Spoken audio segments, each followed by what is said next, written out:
தம்பி பேர் மெல்வி. போன வாரம் பரிசு சீட்டு எடுத்தவர் இவர் தான். 2 வருஷம் பரிசு சீட்டு எடுத்தவர் இவர் தான். ஒரு கேள்வி வச்சாரு, இதுக்கெல்லாம் பிரைஸ் கொடுப்பீங்களான்னாரு. மறுபடியும் 1000 ரூபாய்க்கு கொடுத்து சொல்ல வச்சாரு. நல்லா போடலாம் சொன்னா. மெல்வி இப்போ வந்து அவர் ஒரு பாட்டு பாட போறாரு.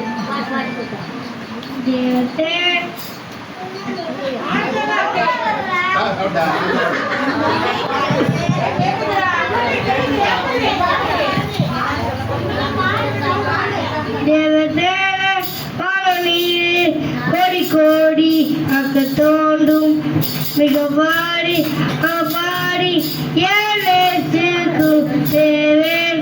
ஹல்லேலூயா ஹல்லேலூயா ஹல்லேலூயா ஹல்லேலூயா ஹல்லேலூயா ஹல்லேலூயா ஹல்லேலூயா ஹல்லேலூயா